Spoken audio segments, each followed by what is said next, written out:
শিক্ষা শুধু অক্ষরজ্ঞান নয়, এটি একটি জাতির ভবিষ্যৎ গড়ার মূল ভিত্তি। এই ভিত্তিকে শক্ত করতে ৬ দশকেরও বেশি সময় ধরে কাজ করে যাচ্ছেন ড মঞ্জুর আহমদ। তিনি ব্র্যাক বিশ্ববিদ্যালয়ের ইমেরিটাস অধ্যাপক। বাংলাদেশ ইসিটি নেটওয়ার্কের প্রতিষ্ঠা থেকে শুরু করে অদ্যাবধি তিনি সভাপতি হিসেবে নেতৃত্ব দিচ্ছেন এবং একই সাথে তিনি গণসাক্ষরতা অভিযানের একজন শীর্ষ অগ্রদূত। তিনি বাংলাদেশের প্রাথমিক ও উপানুষ্ঠানিক শিক্ষার মানোন্নয়নের উদ্দেশ্যে গঠিত কনসালটেশন কমিটির আহ্বায়ক হিসেবে বিশেষ ভূমিকা রাখেন। ড আহমদ ২ দশকেরও বেশি সময় ধরে ইউনিসেফের সিনিয়র এডুকেশন অ্যাডভাইজার এবং চীন, ইথিওপিয়া ও জাপানে কান্ট্রি ডিরেক্টর সহ বিভিন্ন গুরুত্বপূর্ণ পদে কাজ করেছেন। যুক্তরাষ্ট্রের কানেকটিকাতে অবস্থিত ইন্টারন্যাশনাল কাউন্সিল ফর এডুকেশনাল ডেভেলপমেন্টের সিনিয়র গবেষক হিসেবে তিনি শিক্ষা উন্নয়নে গুরুত্বপূর্ণ ভূমিকা রেখেছেন। শিক্ষা বিষয়ক 10টি আন্তর্জাতিকভাবে প্রকাশিত বই এবং অসংখ্য জার্নাল নিবন্ধনের লেখক বা সহ-লেখক তিনি এলসেভিয়ার প্রকাশিত ইন্টারন্যাশনাল জার্নাল ফর এডুকেশনাল ডেভেলপমেন্টের সহযোগী সম্পাদক। আজ আমরা জানব এই আলোকিত মানুষের অভিজ্ঞতা, দর্শন ও অনুপ্রেরণার কথা। শৈশব থেকে বলতে গেলে এখন তো বলবো যে আমার জন্ম তো 1940 সালে, সেটা দ্বিতীয় মহাযুদ্ধ শুরু হয়েছে তখন। তারপরে আমরা তখনও ব্রিটিশ ঔপনিবেশিক শাসনের মধ্যে আছি সারা ভারত। তো আমরা তখন থাকতাম আসামের শিবসাগর জেলায় নাজিরা বলে এক শহরে। সেখানে ব্রিটিশ চা বাগান ছিল কতগুলো। তো চা বাগানগুলোর একটা কেন্দ্রীয় হাসপাতাল, সেখানে আমার আব্বা কাজ করতেন, প্যাথোলজি ল্যাবরেটরি দায়িত্বে ছিলেন উনি। তো আমরা সেই সূত্রে, আমরা সিলেটের সন্তান আমি। তো সিলেট তো আসামের অংশ ছিল তখন। তো সিলেট থেকে আমরা ওখানে যাই, ওখানে ছিলাম। তো শৈশবে জন্মের পরেই ওখানে, তো শৈশবটা একেবারে প্রাথমিক শৈশবটা ওখানেই বড় হওয়া, প্রাথমিক বিদ্যালয় ওখানেই শুরু হয়। তারপরে দেশভাগের পরে আমরা চলে আসতে হয়। আর কিছুটা তো মনে আছে, ভালো সুন্দর স্মৃতি বলবো। তখন চা বাগানের একটা পরিবেশ, খুবই সুন্দর। চা বাগানের কর্মচারীরা ওখানে থাকতেন এবং সেটা ব্রিটিশ চা বাগানের একটু তাদের সেরকমভাবে বেশ সুশৃঙ্খল আমাদের থাকার জায়গা, পরিবেশ সব। এখানেও বাংলাদেশেও চা বাগানগুলোর একটা অন্যরকম পরিবেশ। তো সেখানে সেরকম একটা বেশ ভালো একটা পরিবেশ ছিল। স্থানীয় স্কুলে যেতাম। তো প্রথমে বাড়িতে পড়াশোনা শুরু হয়, তারপরে আমার মনে হয় 2য় শ্রেণী থেকে স্কুল শুরু করি। তো তারপরে দেশভাগের পরে 1950 সালের দিকে আমরা চলে আসি। মহাত্মা গান্ধী মারা যাওয়ার পরে তখন মনে হলো যে 30শে জানুয়ারি 1948। তো সে দিনটা আমার একটু মনে আছে, খবরের কাগজে খবর এসছে। তখন মনে হলো যে একটা অশান্ত পরিস্থিতি এবং সংখ্যালঘুদের হয়তো সেখানে বসবাসটা পুরোপুরি নিরাপদ না হতে পারে। সেসব চিন্তায় আমরা চলে আসলাম। তারপরে আমরা তো সংখ্যালঘুই মুসলিম হিসাবে, তো সেই জন্য আমরা চলে আসি। তারপরে আব্বা কাজ নেন ময়মনসিংহের গৌরীপুরে। তখন একটা বিশ্ব স্বাস্থ্য সংস্থা WHO একটা ম্যালেরিয়া কন্ট্রোল কার্যসূচি ছিল, সেই কার্যসূচিতে তিনি কাজ নেন। তারপরে কিছুদিন মাঝখানে সিলেটে আমার গ্রামে, আমাদের নানার বাড়ি গোলাপগঞ্জ, সিলেটের গোলাপগঞ্জ ফুলবাড়ি গ্রামে থাকতাম। আর ওইখানে স্কুলে শুরু করি আবার দেশে। না, মাধ্যমিক, হ্যাঁ মাধ্যমিকই বলা যায়। তখন ওই স্কুলে তো প্রাথমিক মাধ্যমিক ছিল আমার যদি মনে পড়ে 4র্থ শ্রেণী থেকে ওখানে আবার শুরু করি এবং 5ম শ্রেণী শেষ করে তারপরে গৌরীপুরে চলে যাই আব্বার কার্য উপলক্ষে। তো গৌরীপুরের সেখানে যে স্কুলটি ছিল রাজেন্দ্র কিশোর উচ্চ বিদ্যালয়, জমিদারদের তৈরি মোটামুটি ভালো স্কুল। তখন গ্রামের স্কুলগুলো অনেকগুলো ভালোই ছিল। তো সেখানে ছিলাম গৌরীপুরে, বোধহয় ওই রকম 50 সাল থেকে গৌরীপুরে মাধ্যমিক পর্যায়টা ওখানেই করি। তখন মনে আছে 52 সালের ভাষা আন্দোলন, তখন আমি হয়তো ক্লাস 9-এ পড়তাম বোধহয় তখন। তো সেই সময় কিছুটা মনে আছে স্মৃতি। আমরা শহরে শোভাযাত্রা করেছি, আন্দোলন করেছি, কিন্তু তখনও তো একটা পাকিস্তানের প্রতি আনুগত্য, একটা মুসলিম জাতীয়তাবাদ, এইসব উপলব্ধি প্রবল ছিল, আমাদেরও হয়তো ছিল এবং স্থানীয় লোকজনদের। কিন্তু তখন সেই রাষ্ট্রভাষা আন্দোলন যখন শুরু হলো, তখন যেন একটা টানাপোড়েন। তাহলে কি আমরা সেই আগের যে আমাদের চেতনা বা উপলব্ধি সেগুলো কি ঠিক? 47 প্রেক্ষাপট, তখন পাকিস্তান, মুসলিম লীগ, মুসলিম জাতীয়তাবাদ, এগুলোই তো তখন লোকের মানে বিশ্বাস বা ধারণা ছিল। তো সেটার প্রতি পক্ষপাতটা বেশি ছিল অধিকাংশ মানুষের। কিন্তু সেটা বদলাতে শুরু করে রাষ্ট্রভাষা আন্দোলন থেকেই তো সেই ধরনের একটা সূত্রপাত বলা যেতে পারে একদিকে। তো সেই জিনিসটা, সেই ঘটনা এবং সেই বিষয় একটা রেখাপাত করেছিল এবং মনে হয় সেখান থেকে একটা নতুন ধরনের চিন্তা ভাবনার উদ্ভব হয় আমার সেই সময় ছাত্র অবস্থায়, তরুণ কিশোর অবস্থায়।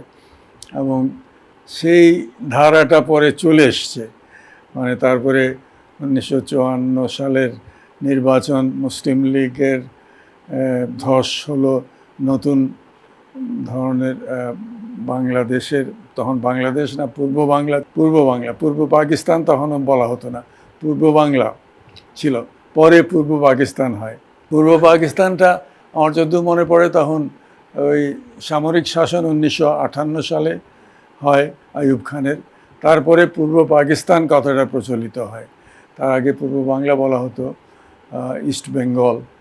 54 সালে তো নির্বাচনে পূর্ব বাংলার বা বাংলাদেশের মানুষের অধিকার চেতনা, রাষ্ট্রভাষা আন্দোলন হয়ে গেছে, গণতন্ত্রের একটা আকাঙ্ক্ষা এবং ন্যায় বিচার, পাকিস্তানের মধ্যে আমরা ঠিক ন্যায় বিচার পাচ্ছি কিনা, আমাদের উন্নয়ন হচ্ছে কিনা, সকলের মতো সমান, মানে একটা সমতা ভিত্তিক একটা সমাজ গঠন করা যাচ্ছে কিনা, এইসব প্রশ্ন মানুষের মধ্যে উদয় হচ্ছে এবং বিশেষ করে তরুণ সমাজে, ছাত্রদের মধ্যে।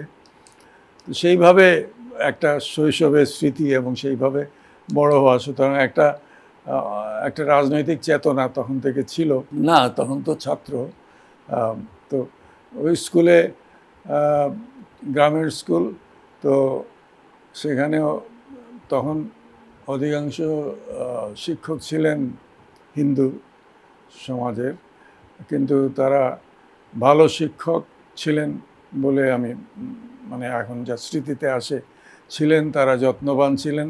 তারা এখন যেমন শিক্ষকতাও যেন একটা বাণিজ্য হয়ে গেছে না, ছাত্রদের পড়াতে হলে আলাদা করে পারিতোষিক নিয়ে, বেতন নিয়ে পড়াতে হয়, ক্লাসে পড়াশোনা বেশি হয় না, বাইরে বেশি। তো সেই রকম চর্চা মোটেই ছিল না।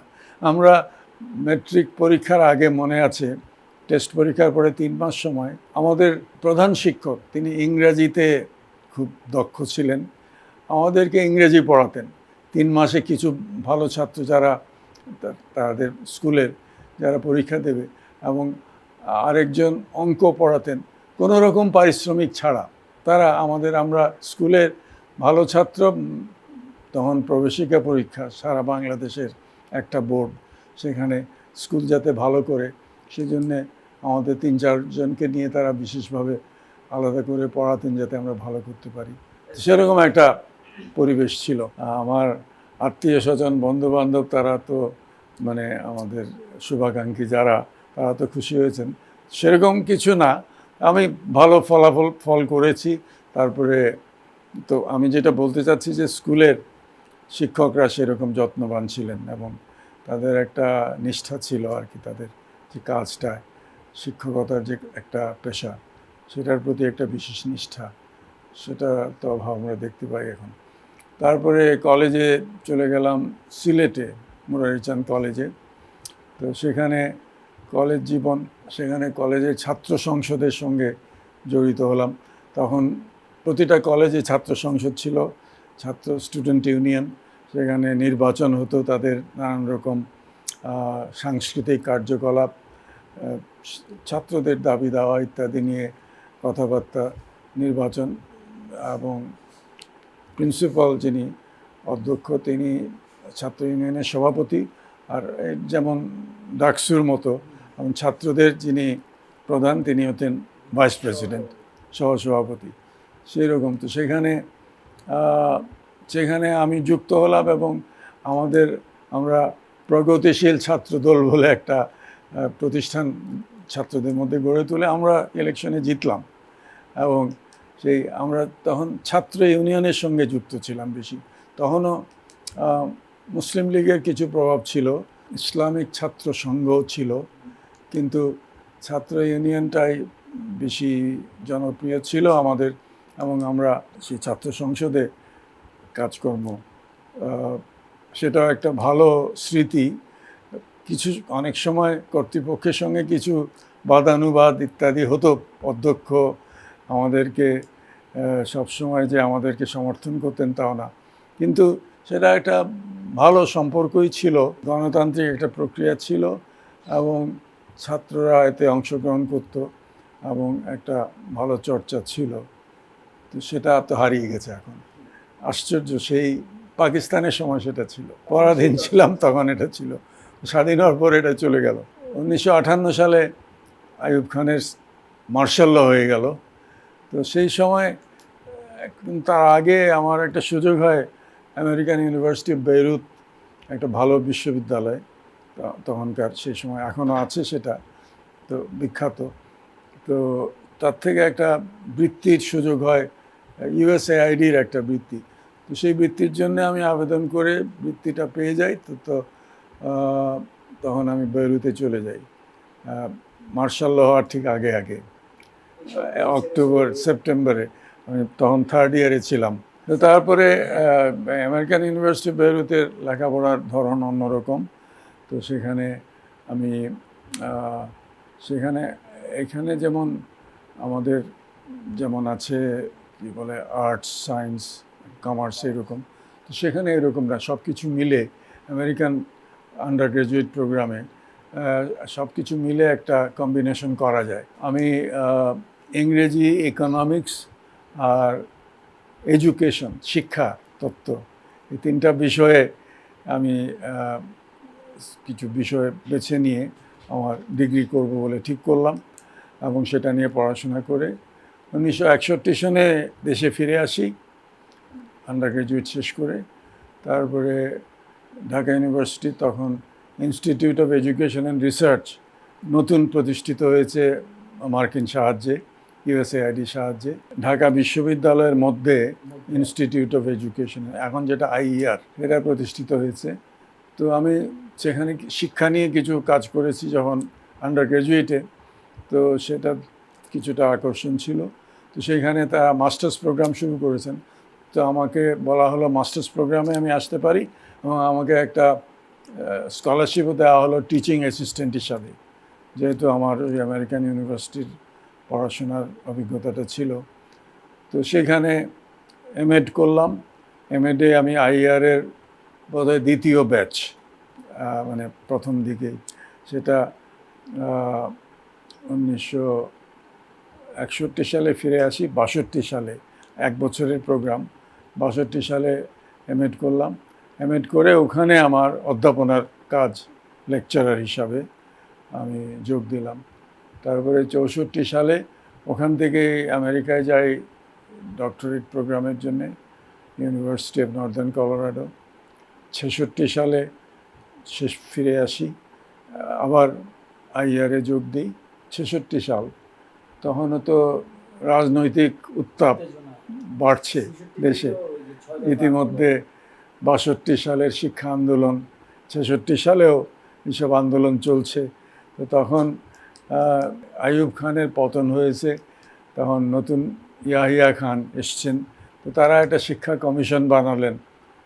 এয়ার মার্শাল নূর খান তখন শিক্ষা দায়িত্বে। তারা একটা কমিশন বানালেন। তো সেখানে তখন পূর্ব পাকিস্তান থেকে ওখানে কাজ করার জন্যে আমাকে মনোনয়ন দেওয়া হলো। তো সেখানে কিছু কাজ, ওই কমিশনে কিছু গবেষণা ইত্যাদি করা। তো তারপরে আবার তখন পাকিস্তানের শিক্ষা মন্ত্রণালয়ে এডুকেশন অ্যাডভাইজার পদ ছিল।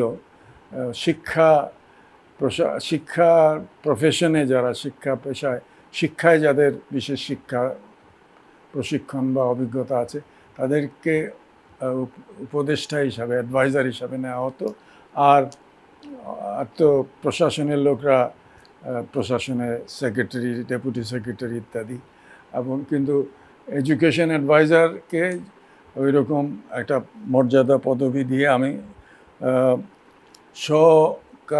সহ উপদেষ্টা হিসাবে আমাকে ডেপুটি সেক্রেটারি হিসাবে ওখানে যোগ দিতে বলা হলো 1969 সালে।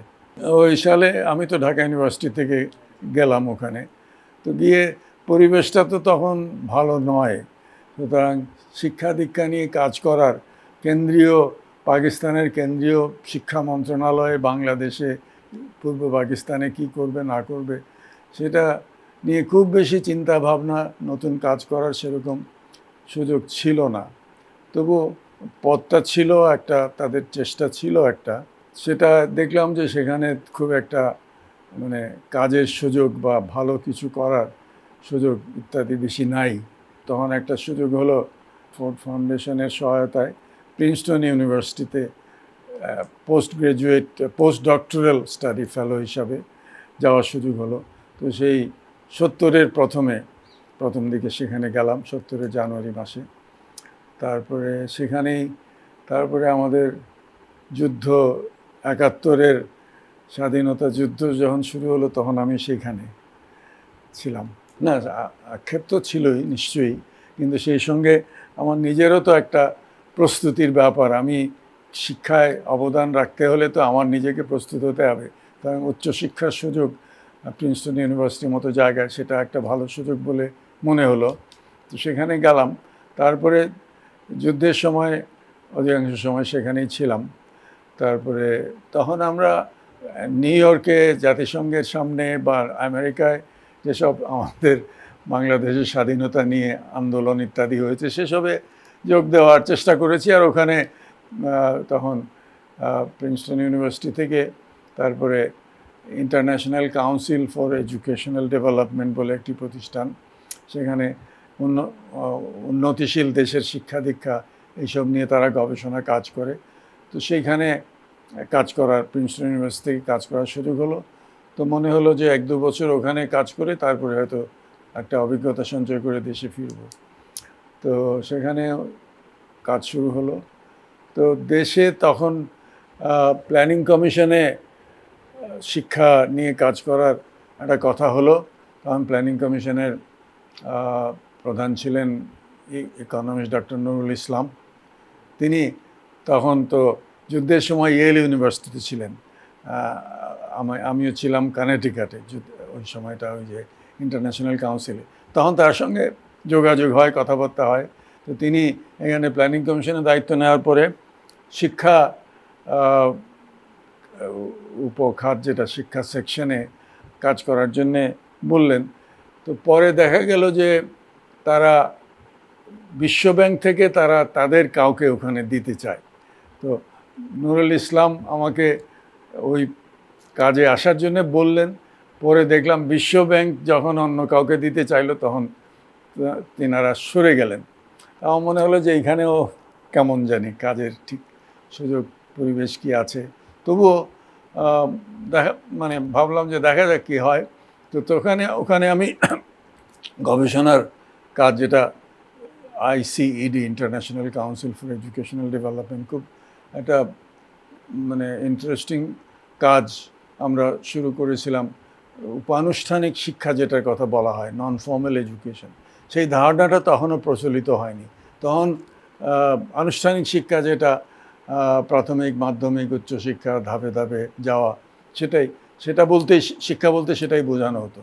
কিন্তু এর বাইরে শিক্ষা, নানান রকম প্রশিক্ষণ, বিভিন্ন কাজে অভিজ্ঞতা সঞ্চয় করে শেখা, তারপরে সাক্ষরতা, বয়স্ক সাক্ষরতা, বিভিন্ন বয়সের জন্য উপযুক্ত শিক্ষা, এগুলোকে উপানুষ্ঠানিক বা অনানুষ্ঠানিক, নন ফর্মাল বা ইনফর্মাল এডুকেশন, তো এইগুলো নিয়ে আমাদের গবেষণা, যে এইগুলোকেও কীভাবে শিক্ষার পরিকল্পনার মধ্যে নিয়ে এসে কাজ করা যায়, দেশের জন্য এগুলো দরকার। সার্বজনীন এবং সামগ্রিক এবং সমন্বিতভাবে দেখা। তো সেই কাজটি ভালো মনে হলো এবং আমাদের দেশের জন্য কাজে লাগবে বলে মনে হলো। তো সেই হিসাবে আমি ওখানে থেকে বাংলাদেশে এসে, তখন বাংলাদেশে স্বাধীনতা, তো আমি তো 71 সাল থেকে ওখানে, তো আমি মনে হয় 73-74 সালে তখন ব্র্যাকের সৃষ্টি হয়েছে। ব্র্যাক তখন ছিল একটা রিলিফ, রিহেবিলিটেশন, এইসব কাজ করত। পরে তারা উন্নয়নের দিকে গেল, শিক্ষা এবং অন্যান্য জীবিকা উন্নয়ন। তো সেই প্রথম ব্র্যাকের শিক্ষা নিয়ে কাজ যখন শুরু করলো তারা, সিলেটের দিরাই, সাল্লা এইসব এলাকায় এবং মানিকগঞ্জে এখানে, তো সেটা নিয়ে ওই প্রতিষ্ঠান থেকে কেস স্টাডি করার কাজে আমি আসি এখানে। সেইভাবে ব্র্যাকের সঙ্গে পরিচয় হয়। আর তখন স্বাস্থ্য নিয়ে কাজ, জাফরুল্লাহ চৌধুরী গণস্বাস্থ্য কেন্দ্র সাভারে, তো সেই দুটো নিয়ে কেস স্টাডি আমি প্রথম করেছিলাম 73-74 সালে। তো সেই কেস স্টাডিগুলো মানে আন্তর্জাতিকভাবে এই আমাদের এই কার্যকলাপের পরিচিতি এবং এটা নিয়ে গবেষণা, সেই কাজটি প্রথমে আমি করতে পারি এবং সেটা বিভিন্ন আন্তর্জাতিক গবেষণাপত্র এসব প্রকাশ হয় আর কি, এগুলো নিয়ে কিছু বাইরে পরিচিতি হয়। তো সেইভাবে বাংলাদেশের উন্নয়নের সঙ্গে ওই প্রতিষ্ঠান থেকে কিছুটা যুক্ত হতে পেরেছিলাম। না, দেশে তো তখন নতুন একটা স্বাধীন দেশ, অনেক রকম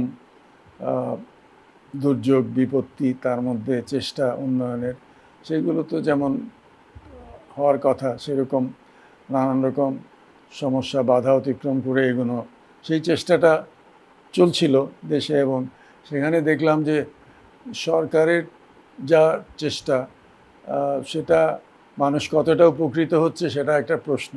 কিন্তু কিছু ভালো বেসরকারি প্রতিষ্ঠান, NGO, এই ব্র্যাক বা গণসাক্ষরতা, এই ধরনের শিক্ষা নিয়ে কাজ করতো, তারপরে গণস্বাস্থ্য কেন্দ্র ইত্যাদি। তো এইগুলোর কাজ মনে হলো যে আরও বেশি মানুষের কাজে লাগছে, মঙ্গলের জন্য এগুলো দরকার। এবং এখানে সরকার এবং এদের সঙ্গে একটা সহযোগিতা থাকলে এবং একসঙ্গে কাজ করলে ভালো ফল হবে, সেরকম একটা আমরা সেই চেষ্টাটা করছিলাম আমাদের গবেষণা, আমাদের কাজের মধ্য দিয়ে। তো সেটা চলছিল। তারপরে ইউনিসেফে যোগদানের 1978 সালে, ইউনিসেফ তখন শিক্ষা নিয়ে কিছু কাজ করত, কিন্তু তারা প্রধানত ইউনেস্কোর সহায়তায়, ইউনেস্কোর সুপারিশে বিভিন্ন দেশে কিছু কাজ করত। তো তারা মনে করলো যে তারা নিজেদের শুধু ইউনেস্কো যা বলবে সেটা করলে ঠিক তারা সন্তুষ্ট ছিল না তাতে। তাদের একটা শিক্ষানীতি তৈরি প্রশ্ন আসলো।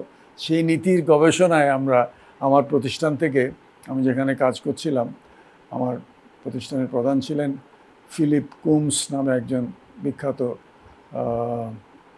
শিক্ষাবিদ।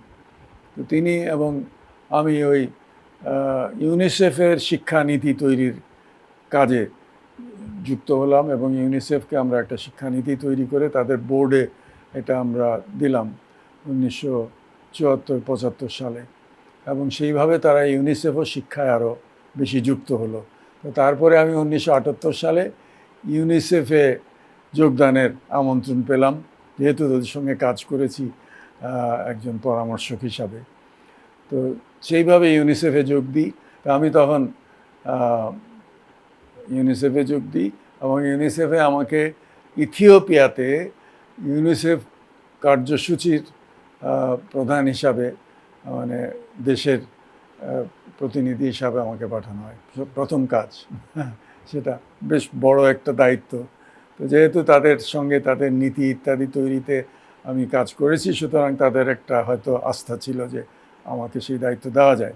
তো সেইভাবে ইউনিসেফের শুরু আমার। তারপরে ইউনিসেফেই কাজ করেছি 2000 সাল পর্যন্ত, প্রায় 22 বছর বিভিন্ন। তারপরে ইউনিসেফ আমাদের যে নীতি, সেই নীতির পরামর্শ অনুসারে ইউনিসেফ শিক্ষা একটা সেকশন, অধিদপ্তর তৈরি করে। তাদের প্রোগ্রাম ডিভিশনের মধ্যে শিক্ষা উপদেষ্টার একটা অফিস তৈরি হয়, এবং সেই প্রথম শিক্ষা উপদেষ্টা হিসাবে আমাকে ইথিওপিয়া থেকে নিয়ে গিয়ে ওখানে আমাকে দায়িত্বটা দেওয়া হয়। আমি তখন ইউনিসেফের প্রধান শিক্ষা উপদেষ্টা হলাম। তো সেইভাবে ইউনিসেফের সঙ্গে কাজ করেছি। তারপরে বিভিন্ন দেশে, চীন এবং জাপানে ইউনিসেফের হয়ে কাজ করেছি, শিক্ষা উপদেষ্টা হিসাবেও কাজ করেছি। তো সে একটা ভালো অভিজ্ঞতা ছিল, এবং সেখান থেকে আমার ইউনিসেফ জাতিসংঘের শিশু কল্যাণ, শিশু কাজের যে প্রতিষ্ঠান জাতি, তো সেই হিসাবে শিশুদের মঙ্গল এবং শিশুদের শিক্ষা, শিশুদের উন্নয়ন, সেটা একটা বিশেষ একটা আগ্রহ জন্মায়। আমি শিক্ষা নিয়ে কাজ, ব্যাপকভাবে শিক্ষা নিয়ে কাজটা শুরু করি, কিন্তু ওই শিশুদের প্রারম্ভিক শিশু বিকাশ শিক্ষা, সেটা আগ্রহটা ইউনিসেফের কাছ থেকে হয়। এবং বিভিন্ন দেশে ইউনিসেফের কাজ যখন করতে যাই, চীন এবং ইথিওপিয়ায় বিশেষ করে, এবং উপদেষ্টা হিসাবে বিভিন্ন দেশের সঙ্গে কাজ করতে হয় ইউনিসেফের শিক্ষা উপদেষ্টা, সেইভাবে আমার ওই আর্লি চাইল্ডহুড ডেভেলপমেন্ট বা প্রারম্ভিক শিশু বিকাশে বিশেষ একটা আগ্রহ জন্মায়, এবং সেটা নিয়ে কিছু কাজ করার, গবেষণা করা এবং বিভিন্ন দেশের অভিজ্ঞতা সঞ্চয়ের সুযোগটা হয় আর কি। হ্যাঁ, বাংলাদেশে অন্যান্য দেশের মতো 1990-এর দশক থেকে বাংলাদেশেও আর্লি চাইল্ডহুড নিয়ে কিছু কাজ শুরু হয়, বিশেষত আইএনজিও, যেগুলো ইন্টারন্যাশনাল এনজিওগুলো, যেমন সেভ দি চিলড্রেন, তারপরে প্ল্যান ইন্টারন্যাশনাল, আর ইউনিসেফ তো ছিলই। তো এরা কিছুটা কাজ শুরু করে এইখানে, তাদের সহযোগী বাংলাদেশীয় প্রতিষ্ঠান এনজিওগুলোকে নিয়ে। তখন সরকারি উদ্যোগে কিছু তখনও ছিল না। তখনও সরকারের যেটা অগ্রাধিকার ছিল বা তাদের যেটা চিন্তা ছিল, যে প্রাথমিক শিক্ষাটাই আমরা দিতে পারছি না, সুতরাং সেটাতেই 6 বছর বয়স থেকে প্রাথমিক শিক্ষাটা শুরু হোক, এবং সেটা আমরা সর্বজনীন করি, মানসম্মত করি। সেটাই আমাদের মতো অনুন্নত দেশে সেটাই বেশি দরকার। এবং তার আগের শিক্ষা সেটা পরিবারের মধ্যে যেটুকু করা যায়।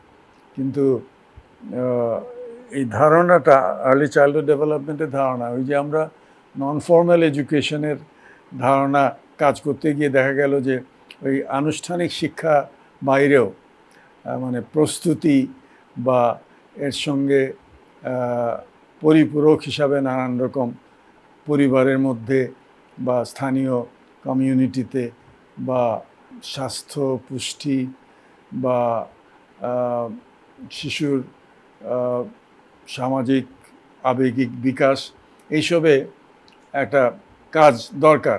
এই ধরনের প্রস্তুতি না হলে শিশুর বিকাশটা হয় না। এবং যেটা হয়, যে যারা একটু বিত্তবান আছেন, যারা মা বাবা শিক্ষিত, তাদের শিশুরা সেই সুযোগটা পায় পরিবারে, কিন্তু অধিকাংশ তো আমাদের সেই অবস্থাটা নাই অধিকাংশ শিশুর জন্যে। তো তারা তখন কি হয়, একটা বৈষম্য, বিরাট বৈষম্য সৃষ্টি হয়। সুতরাং তাদের জন্যেও যাতে ওই শিশু বিকাশের একটা সুযোগ তৈরি হয়, সেই ধারণাটা তখন প্রচার হলো এবং অনেক জায়গায়, অনেক দেশে সেটা নিয়ে কিছু কাজ শুরু হলো। তো বাংলাদেশেও ওই যেটা বলছিলাম, এনজিওরা, ইন্টারন্যাশনাল এনজিওরা স্থানীয় এনজিওদের সহযোগিতায় এই কাজটা শুরু করে। সরকার সেরকম উদ্যোগ তখনও নেয় নাই। তো পরে আস্তে আস্তে তাদের ইউনিসেফ এবং এদের সকলের একটা অ্যাডভোকেসি এবং সচেতনতা বাড়ানোর চেষ্টায় তখন সরকার আস্তে আস্তে এদিকে উদ্যোগ নিতে শুরু করলো। তো 2000 সালের প্রথম দিকে কিছু কিছু সরকারি কাজকর্ম শুরু হয় এদিকে, কিন্তু সেটা বড় রকম কোনো উদ্যোগ হয় নাই, বেসরকারি উদ্যোগেই বেশি কাজটা হতো। তো কিছুটা কিছু প্রজেক্ট হিসাবে ওই সেভ দি চিলড্রেন বা প্ল্যান বা ইউনিসেফের সহযোগিতায় তখন প্রজেক্ট হিসাবে কিছু কাজ শুরু হলো। শিশু একাডেমি হয়েছে তখন, বাংলাদেশ শিশু একাডেমি, মহিলা ও শিশু বিষয়ক মন্ত্রণালয়ের অধীনে। তো তাদেরকে কিছু কিছু এইসব কাজে যুক্ত হতে দেখা গেল। কিন্তু ওই কাজের প্রজেক্টগুলো যেগুলো ছিল সেগুলোর জন্য সহায়তা, আর্থিক এবং টেকনিক্যাল, সেগুলো ওই ইউনিসেফ এবং ওই অন্যান্য আইএনজিও থেকে হচ্ছিল আর কি, সরকারিভাবে সেরকম কিছু নেওয়া হয় নাই। তো আমি 2001 সালে ইউনিসেফ থেকে অপশন নিয়ে, ইউনিসেফে তখন 60 বছর বয়সে অপশন নিতে হতো, একটা বাধ্যতামূলক ছিল। তো তখন অপশন নিয়ে তারপরে যেহেতু ব্র্যাকের সঙ্গে আমার একটা সংযোগ ছিল, তো ব্র্যাকের প্রধান আবেদ ভাই তখন বললেন যে এখানে এসে কাজ করার সুযোগ আছে, আপনি আসুন। তখন ব্র্যাক ইউনিভার্সিটি তৈরি হয়েছে, ইতিমধ্যে 2002 সালে বোধহয় প্রতিষ্ঠিত হয়েছে। তো 2002 সালে আমিও আসলাম এখানে। এসে আমরা ওই একটা ব্র্যাক বিশ্ববিদ্যালয়, একটা ইনস্টিটিউট অফ এডুকেশন বা ইনস্টিটিউট, এটাকে বলা হচ্ছে এখন institute of educational development, IED, সেরকম একটা তৈরি করার পরিকল্পনার কথা আবেদ ভাই বললেন। আমি সেটা নিয়ে কাজ শুরু করলাম এবং 2004 সালে সেটা প্রতিষ্ঠিত হয়, আইইডি ব্র্যাক ইউনিভার্সিটিতে, কিছুটা আইইআরের মতো ঢাকা ইউনিভার্সিটির। তো এখানে প্রাইভেট বিশ্ববিদ্যালয়ে কাজকর্মের ধারা একটু অন্যরকম। তো সেখানে কিন্তু আমরা ঠিক করলাম যে এখানেও একটা একাডেমিক প্রোগ্রাম, মাস্টার্স প্রোগ্রাম, এমএডের মতো থাকবে এবং ট্রেনিং এবং রিসার্চ ইত্যাদি থাকবে। তো সেসব কাজ শুরু হলো এবং সেখানে আমার ওই যে ইউনিসেফের অভিজ্ঞতা এবং প্রারম্ভিক শিশু বিকাশ নিয়ে আমার আগ্রহ, সেই থেকে আমার মনে হলো যে ওই শিশু বিকাশ নিয়ে এই আইইডিতে কাজ হওয়া দরকার। এবং আমরা এমএডে একটা M.Ed. in early childhood development আমরা করব। বাংলাদেশের সঙ্গে যোগটা তো ছিল, ইউনিসেফে কাজ করলে সবসময় বাংলাদেশের সঙ্গে, ব্র্যাকের সঙ্গে, এবং তখন বাংলাদেশের যে ক্যাম্পেইন ফর পপুলার এডুকেশন, সেটা 1990 সালে তৈরি হয়, 90 সাল থেকে শুরু হয়। তো সেটার সঙ্গে আমার যোগাযোগ ছিল। তো আমি বাইরের থেকে এটার সঙ্গে যোগাযোগ রাখতাম এবং তাদের কাজকর্ম সম্বন্ধে আমি ওয়াকিবহাল ছিলাম এবং তাদের যখনই দেশে আসতাম তখন তাদের সঙ্গে কথাবার্তা হতো। তো সেই হিসাবে বাংলাদেশের উন্নয়নের সঙ্গে আমি যুক্ত ছিলাম, ব্র্যাকের কাজ এবং ক্যাম্পের কাজের সঙ্গে বিশেষ করে। সুতরাং অবসর গ্রহণ করার পরে দেশে এসে কাজ করব সেই ইচ্ছাটা ছিল এবং ব্র্যাক সেই সুযোগটা করে দিল এবং ব্র্যাক ইউনিভার্সিটিতে যোগ দিতে পেরে সেই সুযোগটা আমি কাজে লাগাতে পারলাম। ব্র্যাক ইনস্টিটিউট অফ এডুকেশনাল ডেভেলপমেন্টের প্ল্যানিংয়ের কাজ শুরু হলো, তারপরে এটা প্রতিষ্ঠিত হলো। আমি হলাম প্রথম এটার পরিচালক, প্রতিষ্ঠাতা পরিচালক, ডাইরেক্টর হিসাবে, সেটা 2004 সালে। তো সেখান থেকে এই ব্র্যাকের সঙ্গে এবং এই আইইডিতে যুক্ত হলাম। তো যেটা বলছিলাম, ওই আর্লি চাইল্ডহুড ডেভেলপমেন্টের একটা একাডেমিক প্রোগ্রাম এবং রিসার্চ এই আইইডিতে থাকবে, সেটা হয়তো অন্যান্য কোনো আইইআরেও সেরকম কিছু নাই। তো সেটা থাকবে বলে আমার একটা ইচ্ছা ছিল। তো সেখানে আমরা প্ল্যান ইন্টারন্যাশনালের কিছু সহায়তা পেলাম, তারা কিছু সাহায্য দিতে রাজি হলো এখানে, এবং সেখান থেকে মাহমুদা আক্তার বলে ওদের একজন কর্মী আমাদের সঙ্গে যোগ দিলেন, প্ল্যান থেকে তাকে দেওয়া হলো এখানে। তো আমরা সেই আর্লি চাইল্ডহুড ডেভেলপমেন্টের একাডেমিক প্রোগ্রামটা কাজ শুরু করি, এবং সেই সময় একটা সুযোগ হয়, ওপেন সোসাইটি ফাউন্ডেশন, একটা George Soros open society foundation আছে, তো তার আবেদ ভাইয়ের সঙ্গে যোগাযোগ ছিল, এখানে স্বাস্থ্য নিয়ে কিছু কাজকর্মে তারা সহায়তা করছিল, বিশেষ করে যক্ষ্মা নিবারণ নিয়ন্ত্রণের কাজে জর্জ সরোসের ওপেন সোসাইটি ফাউন্ডেশন।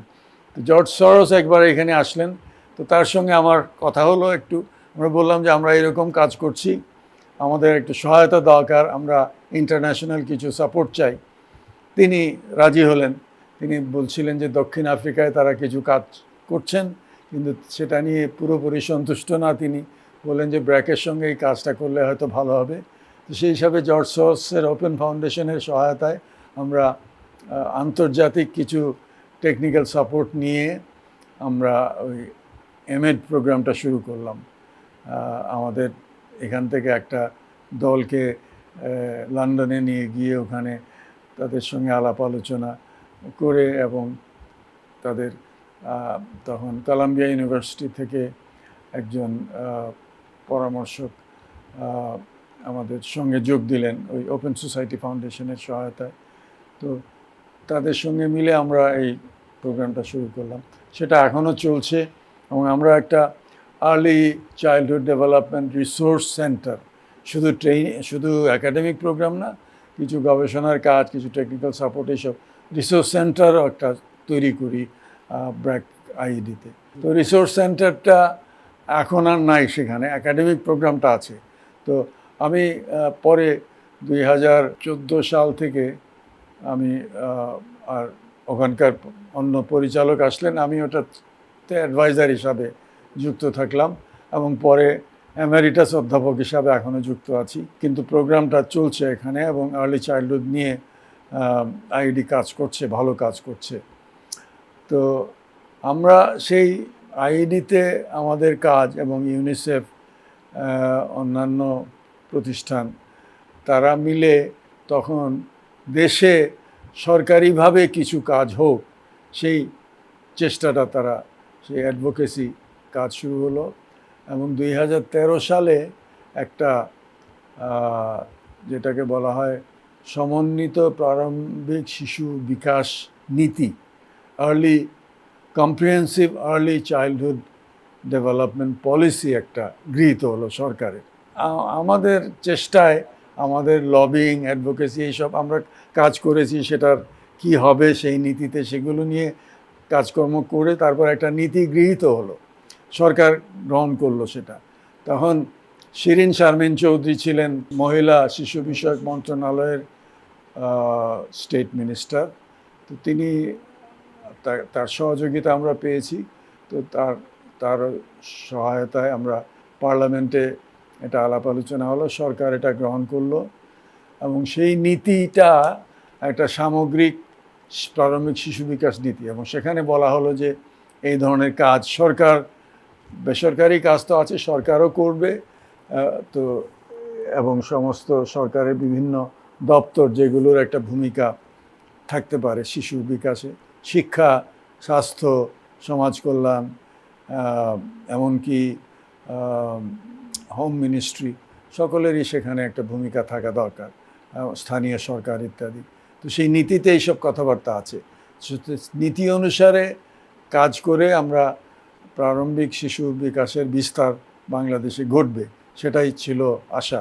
সেটা নিয়ে কাজকর্ম শুরু হলো, এখনও কাজকর্ম চলছে, কিন্তু বিভিন্ন, আমাদের তো একটা ইতিহাস, যেটা মানে এই 13 সালে এই নীতি গৃহীত হলো, কিন্তু নীতিটাকে বাস্তবায়ন করার জন্যে সরকারের যে উদ্যোগ বা অঙ্গীকার বা প্রচেষ্টা, সেটা যথেষ্ট ছিল না।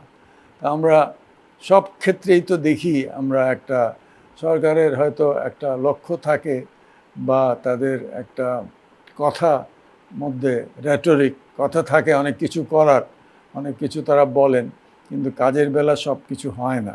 তো এখানেও সেই জিনিসটাই আমরা দেখেছি। আমাদের প্রচেষ্টা ছিল, আমরা তখন আর্লি চাইল্ডহুড নেটওয়ার্ক বলে, যে মানে যত বেসরকারি যত প্রতিষ্ঠান এবং সরকারি এই উইমেন অ্যান্ড চিলড্রেন অ্যাফেয়ার্স তাদেরকেও যুক্ত করে, ইউনিসেফকে যুক্ত করে একটা আর্লি চাইল্ডহুড ডেভেলপমেন্ট নেটওয়ার্ক তৈরি হলো। সেটাও ওই 2004 সালের দিকে একটা নেটওয়ার্ক তৈরি হলো।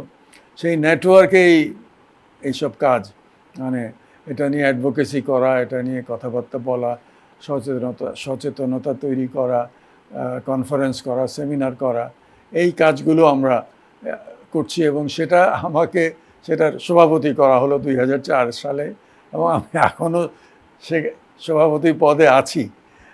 মানে আমাদের বিভিন্ন সময়ে নির্বাচন হয়েছে এই নেটওয়ার্কের, এবং এখন প্রায় 70টি প্রতিষ্ঠান, এটা ছোট বড় প্রতিষ্ঠান যারা আর্লি চাইল্ডহুড ডেভেলপমেন্টে কাজ করে আমাদের সদস্য। তো সকলে মিলে আমরা কাজ করার চেষ্টা করছি নেটওয়ার্কের মাধ্যমে, এবং নেটওয়ার্কের উদ্যোগেই নীতিটা গৃহীত হয়েছিল, এবং নেটওয়ার্ক যাতে নীতিটা বাস্তবায়ন হয় সেই চেষ্টাটা সরকারের সঙ্গে কাজকর্ম সহযোগিতায় করে আসছে। তো যথেষ্ট বিস্তার হয়নি। এখন আমি বলবো যে সরকার কিছু প্রজেক্ট নেয়, আর বেসরকারি কিছু কাজকর্ম আছে, চলছে। আমি বলবো যে এই একেবারে প্রারম্ভিক শিশু বিকাশ বলতে যদি আমি ধরি 0 থেকে 7-8 বছর, এটাকে প্রারম্ভিক শিশু বিকাশের সময় বলে ধরা হয়, সংজ্ঞায়িত করা হয় এইভাবে। তো সেখানে হয়তো বড় জোর 15-20% শিশু হয়তো কোনো রকম সেবা পাচ্ছে, মানে সামগ্রিকভাবে আর্লি চাইল্ডহুড ডেভেলপমেন্টের। এখন বিভিন্ন দিক আছে, স্বাস্থ্যের দিক থেকে যেমন স্বাস্থ্য রক্ষা বা পুষ্টির জন্যে কাজ, সে তো ওই স্বাস্থ্য মন্ত্রণালয়ে কাজ করছে। তো টিকা দেওয়া যেমন রোগ প্রতিরোধের জন্য, সেই কাজটি অনেক বড় আকারে হচ্ছে। পুষ্টির কাজ কিছুটা বড় আকারে হচ্ছে, যথেষ্ট মান রক্ষা করে হচ্ছে কিনা সেটা অন্য প্রশ্ন। কিন্তু শিশুর বিকাশ বললে তাহলে মানসিক, আবেগিক, বুদ্ধিবৃত্তিক যে বিকাশ, ভাষার তার দক্ষতা অর্জন ইত্যাদি, সেই কাজগুলো এখন কার দায়িত্ব? সেটা কোনো মন্ত্রণালয়ের একক দায়িত্ব না। আর মহিলা ও শিশু বিষয়ক মন্ত্রণালয় এটা একটু নেতৃত্ব দেবে, কিন্তু কাজটা করতে হবে সারা দেশে বিভিন্ন প্রতিষ্ঠানের, এবং হয়তো বেসরকারি প্রতিষ্ঠানগুলোর একটা বড় ভূমিকা থাকবে এখানে। কিন্তু সমন্বয় করতে হলে তো সরকারকে উদ্যোগ নিতে হবে, এবং সকল বেসরকারি যারা করতে পারে, বেসরকারি প্রতিষ্ঠান এবং প্রাইভেট সেক্টর, যেটা মানে বাণিজ্যিক খাত ইত্যাদি, তাদেরও এগিয়ে আসতে হবে। সমস্ত নিয়োগদাতা যারা, মানে কাজকর্ম যারা, মা বাপ কাজ করে, তাদের শিশুদের যত্ন, বিশেষ করে মেয়েরা যখন কাজে যায় তাদের শিশুদের যত্ন কিভাবে হবে, সেখানে নিয়োগকর্তাদেরও একটা দায়িত্ব আছে। তো তাদেরকেও সকলকে মিলে একটা সমন্বিত একটা পরিকল্পনা করে, নীতিতে এইসব কথা বলা আছে, কিন্তু নীতি বাস্তবায়নের জন্যে যে প্রক্রিয়া, প্রাতিষ্ঠানিক, সাংগঠনিক যেসব কাজকর্ম করা দরকার, ওয়ার্ক প্ল্যান, অ্যাকশন প্ল্যানও তৈরি করায় আমরা সাহায্য করেছি নেটওয়ার্ক সরকারের সঙ্গে, এগুলো তৈরি করাও হয়েছে। কিন্তু সেগুলোকে এখন বাস্তবে কাজে লাগানোর জন্যে এবং একটা প্রাতিষ্ঠানিক একটা কাঠামো বলা হয়েছে, যেমন একটা ন্যাশনাল কোঅর্ডিনেশন কাউন্সিল থাকবে, ন্যাশনাল টেকনিক্যাল কমিটি থাকবে, সেখানে সরকার থাকবে, মহিলা শিশু বিষয়ক মন্ত্রণালয়, বিভিন্ন দপ্তরের লোক থাকবে যারা সংশ্লিষ্ট এই ব্যাপারে, এবং বেসরকারি এবং একাডেমিক প্রতিষ্ঠান থাকবে এইসব, এবং প্রতি জেলায় উপজেলায় একটা মহিলা শিশু বিষয়ক মন্ত্রণালয়ের কর্মকর্তারা আছেন, তারা মিলে কিছু একটা সংগঠন তৈরি করবেন যাতে এখানে কাজ করা যায়, স্থানীয় সরকারকে যুক্ত করা, এইগুলো পরিকল্পনায় আছে, কাঠামো তৈরি, কিন্তু এগুলো বাস্তবে ঠিক কাজে লাগেনি। সেটাই একটা আমাদের বলবো একটা ব্যর্থতা, এবং সেই ব্যর্থতাটা একটা রাজনৈতিক ব্যর্থতা, একটা প্রশাসনিক ব্যর্থতা, এবং হয়তো আমরাও যথেষ্ট উদ্যোগ নিতে পারিনি, যথেষ্ট জোরে সুরে বেগবান একটা অ্যাডভোকেসি বা সচেতনতা তৈরি করায় আমরা যথেষ্ট সক্ষম হইনি। আমরা চেষ্টা করেছি, বেসরকারি প্রতিষ্ঠান হিসাবে, ভলান্টিয়ার হিসাবে আমরা চেষ্টা করেছি। আমি যেটা বলছিলাম, হয়তো 15%, 20% একটা কিছু এই ধরনের সেবা পায়, 80-90% সেই সেবাটা পাচ্ছে না। তো সেটাই আমাদের একটা সমস্যা, চ্যালেঞ্জ, এবং এটা দরকার, এবং এটা নিয়ে কিভাবে এগোনো যায় সেই চেষ্টাটা এখন করতে হবে আর কি। একটা জিনিস তো হয়েছে যে শিক্ষার একটা প্রসার হয়েছে, প্রতিষ্ঠানের সংখ্যা বেড়েছে, শিক্ষার্থীর সংখ্যা বেড়েছে, শিক্ষকের সংখ্যা বেড়েছে। সেদিক থেকে আমরা যখন রাজেন্দ্র কিশোর উচ্চ বিদ্যালয়ের কথা বলছিলাম, ওখানে হয়তো সেরকম বেশি মাধ্যমিক বিদ্যালয় ছিল না, এবং মাধ্যমিক বিদ্যালয়ে ভর্তি হওয়ার সুযোগটা খুব কম সংখ্যক শিশুদের ছিল। তখন তো প্রাথমিক শিক্ষাটা শেষ করতে হয়তো চতুর্থাংশ বা ওই রকম, মানে ওই বয়সের প্রাথমিক শিক্ষা শেষ করতো। প্রাথমিক শিক্ষা শেষ করে তো মাধ্যমিকে যেতে হবে, তাহলে তো 3/4 মাধ্যমিকে যাওয়ার সুযোগই নাই। তো এখন সেই পরিস্থিতি বদলেছে। তো তখন বলা যায় যে, আমি বলছিলাম যেটা, যে শিক্ষকের নিষ্ঠা ছিল, স্কুলগুলোর মধ্যে একটা ভালো পরিবেশ ছিল, কিন্তু অতি অল্প সংখ্যক শিশুর, শিক্ষার্থী সেই সুযোগটা ছিল। এখন সুযোগটা বেড়েছে, কিন্তু বাণিজ্যিক হয়েছে, এবং এখন যেটা দাঁড়িয়েছে, এখন হচ্ছে স্কুলিং উইদাউট লার্নিং। হ্যাঁ, স্কুল চলছে কিন্তু শিশুরা শিখছে না, তো তাতে লাভটা কি? স্কুল চললো, তাতে যদি নাই শেখে। এবং আসলে একেবারেই তাই ব্যাপার, মানে আমরা বাণিজ্য হচ্ছে কেন? স্কুলে লেখাপড়াটা হয় না, সুতরাং বাইরে গিয়ে যারা সঙ্গতি আছে তারা বাইরে তাদের শিশুদের জন্য চেষ্টা করেন। সেটা কতটা মানে লাভ হয় সেটা আরেকটা প্রশ্ন, কিন্তু নিজেরা চেষ্টা করেন, প্রাইভেট টিউটর রেখে, কোচিং ইত্যাদি করে, গাইড বইয়ে মুখস্থ করিয়ে ইত্যাদি তারা চেষ্টা করেন, কিন্তু স্কুলে লেখাপড়াটা হচ্ছে না। তো সেদিক থেকে বলবো আমরা পিছিয়ে গেছি। সংখ্যার সুযোগ ব্যাপ্তি ঘটেছে, কিন্তু সেটা লাভটা কি যদি না শেখে? তো আসলে আমরা মানে এই যে পিছিয়ে গেছি, এটা শুধু আমাদের অনুমানের ব্যাপার নয়, আমরা গবেষণা করে বা যেটা মানে পরিমাপ করে, সার্ভে করে, সরকারিভাবে প্রাথমিক শিক্ষা, বিশেষ করে ন্যাশনাল স্টুডেন্ট অ্যাসেসমেন্ট করা হয় 2 বছর পর পর একটা। 2022 সালে, 2013 সাল থেকে শুরু হয়েছে, প্রতি 2 বছর এটা হয়। এই 10 বছরে কোনো বিশেষ পরিবর্তন দেখা যাচ্ছে না। প্রায় অর্ধেকের বেশি শিক্ষার্থী তাদের তৃতীয় শ্রেণীতে যেটুকু শেখার কথা, পঞ্চম শ্রেণীতে যেটুকু বাংলা, অঙ্ক নিয়ে, বিশেষ করে ভাষা এবং গণিত, এটার সার্ভেতে, জরিপে এটাই দেখা হয়। সেখানে দেখা যাচ্ছে তারা সেই দক্ষতাটা অর্জন করতে পারছে না। এবং বিশ্বব্যাংক বলছে যে আমাদের দেশের 10 থেকে 14 বছরের কিশোর, তাদের অর্ধেকের বেশি লিখতে পড়তে পারে না। তারা প্রাইমারি স্কুল শেষ করেও লিখতে পড়তে পারে না, মানে ব্যবহারিকভাবে হয়তো নাম লিখতে পারে, একটু অক্ষর চিনতে পারে, কিন্তু তার কাজে লাগানোর মতো সাক্ষরতার যে দক্ষতা, সেটা নেই। তো এবং সেটাকে তারা বলা হচ্ছে শিক্ষা দারিদ্র্য।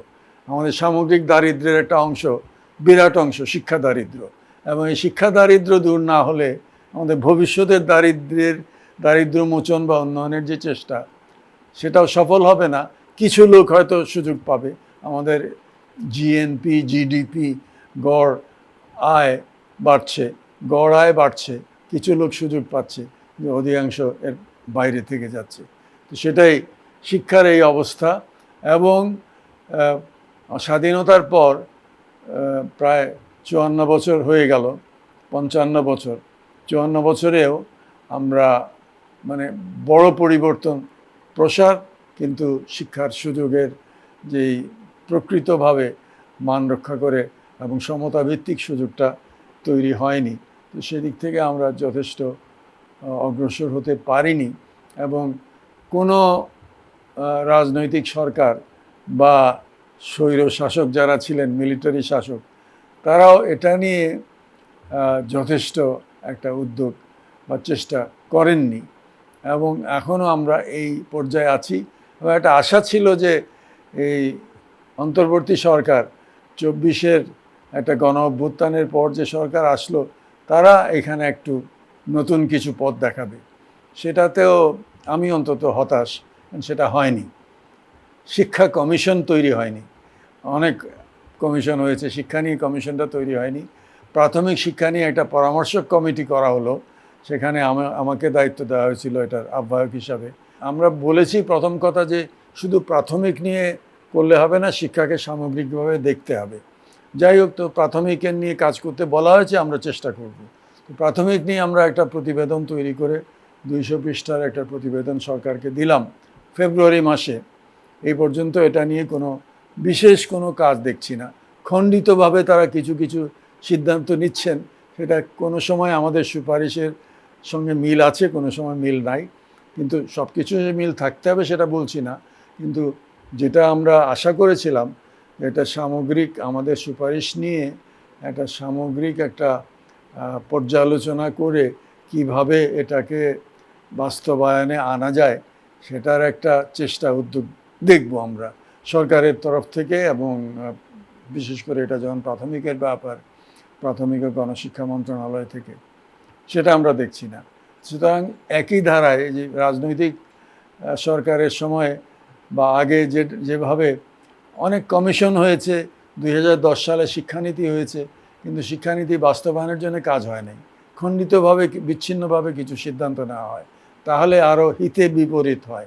এই ধারাবাহিকতা এখনও চলে আসছে। দেশ তো এখন যেটা বলা হচ্ছে বারে বারে, দেশটা তো রাজনীতি ছাড়া চলতে পারে না, এবং রাজনীতিবিদদের একটা বিশেষ ভূমিকা থাকতে হবে দেশে।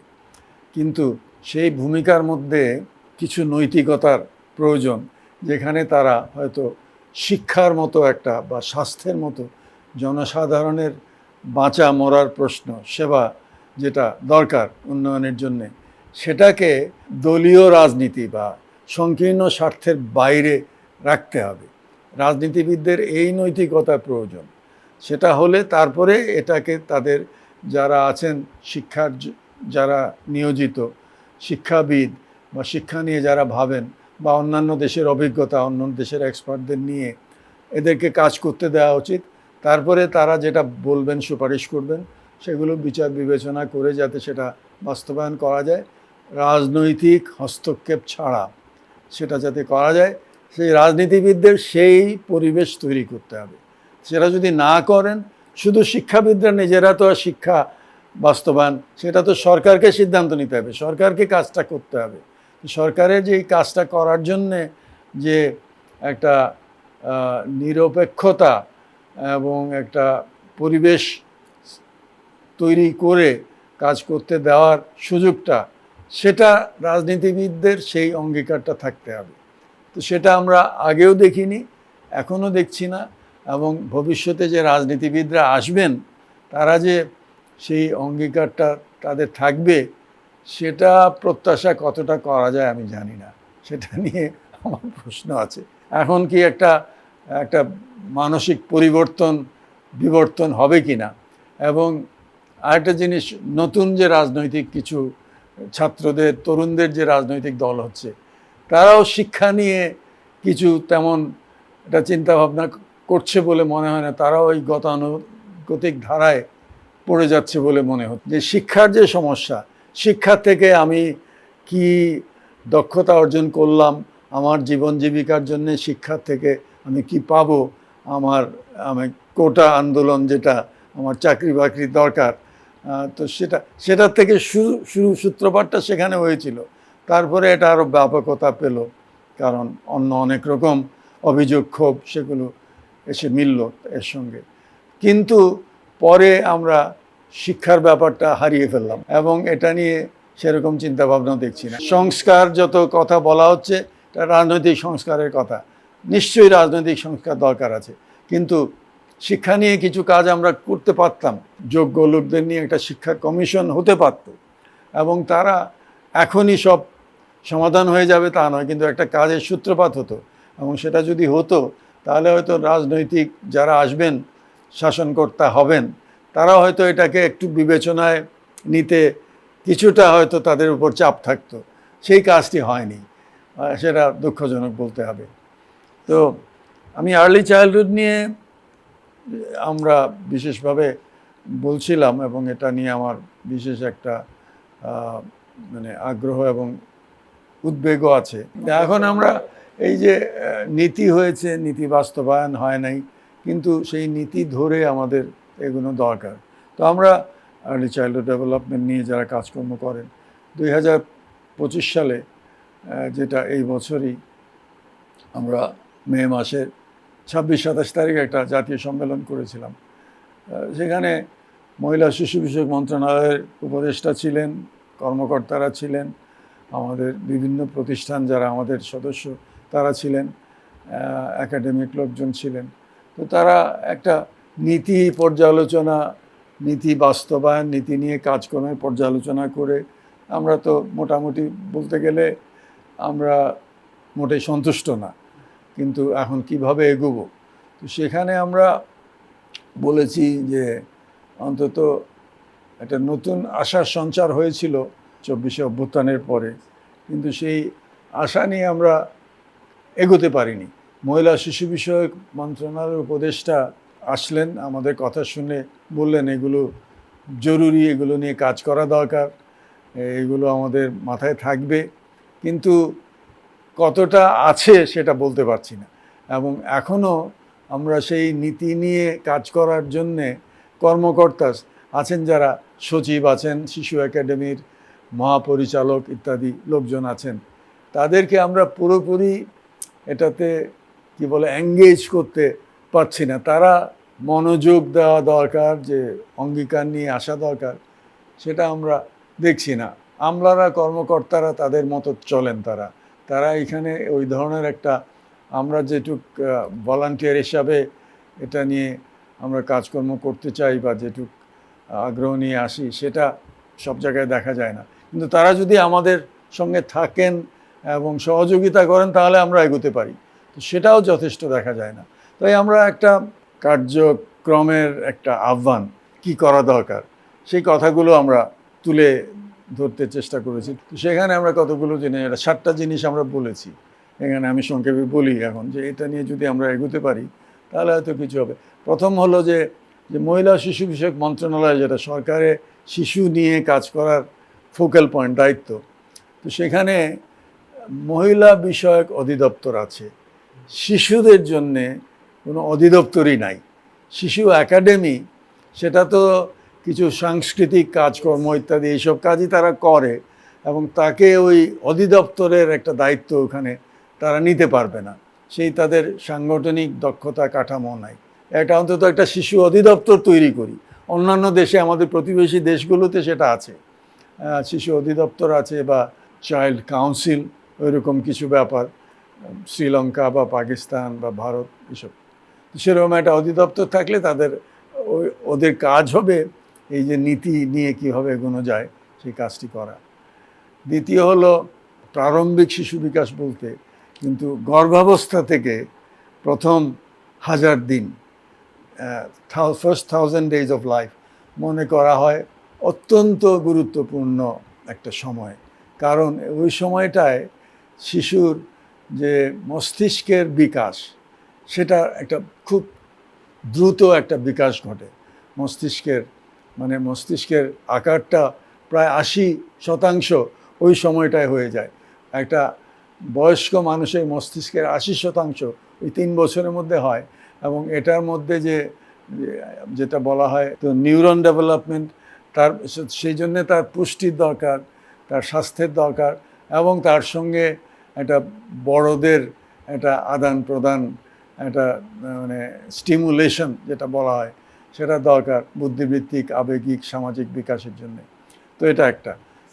এটা 2 নম্বর, যে এইখানে বিশেষভাবে দৃষ্টি দেওয়া, এবং সেই কাজটি পরিবারের একটা বড় দায়িত্ব থাকবে, মা বাবা। তো পরিবার কি জানে যে এই 3 বছরে তার মস্তিষ্কের বিকাশটা হচ্ছে এবং সেটার জন্য সে কী করতে পারে? তো সেই জ্ঞানটা তাদের দেওয়া, তাদেরকে সহায়তা দেওয়া, এটা করা যেতে পারে। প্রতি কমিউনিটিতে একটা শিশু বিকাশ কেন্দ্র ইত্যাদি হতে পারে। 3 নম্বর হচ্ছে যে প্রথম 3 বছর, তারপরে 4 থেকে 8 বছর এই সময় তাকে ওই প্রাথমিক শিক্ষার জন্য প্রস্তুতি, এবং প্রাথমিক শিক্ষায় চলে গেলে পরেও তাকে একটু নজরদারিতে রাখা, যে সে প্রতিষ্ঠানে ঠিক করতে পারছে, যোগ দিয়ে সে এটার সুযোগটা পুরোপুরি গ্রহণ করতে পারছে, সে পিছিয়ে পড়ছে না বা ড্রপ আউট হয়ে যাচ্ছে না। তো সেখানে ওই মহিলা শিশু বিষয়ক মন্ত্রণালয়ে এবং প্রাথমিক শিক্ষা মন্ত্রণালয় একসঙ্গে কাজ করা দরকার। এলাকা ভিত্তিক প্রতিনিধিরা এবং উচ্চতর পর্যায়েও কিভাবে একসঙ্গে কাজ করা যায় সেখানে নির্দেশনা ইত্যাদি দেওয়া, সেটার দরকার আছে। তারপরে বলবো যে জলবায়ু পরিবর্তনের অভিঘাত শিশুদের উপর, এমনি তো সারা সমাজে সকলের উপর পড়ছে, বাংলাদেশ বিশেষভাবে একটু ভুক্তভোগী। দক্ষিণ অঞ্চল, উপকূলীয় এলাকা, নদীর সমুদ্রের নিচে যাবে কি না, এখনই অনেক সমস্যা দেখা দিচ্ছে এবং সেখান থেকে লোকজন সরে আসছে, এবং শিশুদের উপর এবং মাদের উপর এটার বিশেষভাবে একটা অভিঘাত আছে। তো সেটা দৃষ্টি দিয়ে কি করা যায়, এটা একটা সমন্বিত কাজ, পরিকল্পনা, চিন্তা ইত্যাদি দরকার। বিভিন্ন জাতীয় উন্নয়নের জন্য, শিক্ষা হোক, স্বাস্থ্য হোক, পরিবেশ হোক, সেগুলোতে সকলের, বিভিন্ন মন্ত্রণালয়ের, বিভিন্ন দপ্তরের, বিভিন্ন প্রতিষ্ঠানের দায়িত্ব, সরকারি বেসরকারি।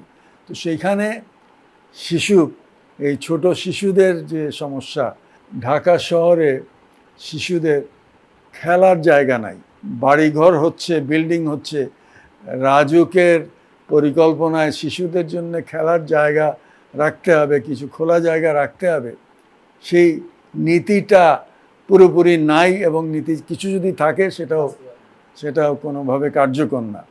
তো এটা একটা উদাহরণ। এই যে বায়ু দূষণ হয়ে শিশু নানাভাবে আক্রান্ত হচ্ছে এবং শিশুর বিকাশ, মস্তিষ্কের বিকাশ, এগুলো ব্যাহত হচ্ছে, তো সেটা নিয়ে আমরা কি করতে পারি সেই চিন্তা ভাবনা দরকার। তো এটা একটা।